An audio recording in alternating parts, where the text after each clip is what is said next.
দিদি এত ব্যস্ত যে গীতা পাঠে আসতে পারেননি, খুব ব্যস্ত। হিন্দুদের কর্ম তো, আসার সময় ওনার হননি বা হয়নি জানি না, কিন্তু এত বড় কথা ওনার বিধায়ক মুর্শিদাবাদে দাঁড়িয়ে বলছে হিন্দুদের কেটে ফেলে দেবো, না অভিষেক বন্দ্যোপাধ্যায় না আমাদের দিদি কারোর মুখ থেকে কোনো কথা নেই। ঠিক আছে, এসআইআর নিয়ে যেন সেই হার্ট ফেল করে যাবে এমন চিন্তা ভাবনা করছে।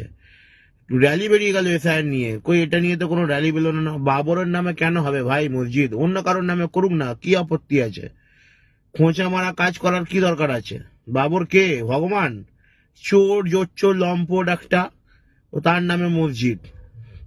একটা ভাঙা হয়েছে আর একটা ভাঙা তৈরি এরাই করছে। মানে দেশটাকে আগে বাড়তে দেবে না, হিন্দু মুসলিম করে মঞ্জির মসজিদ করে শেষ।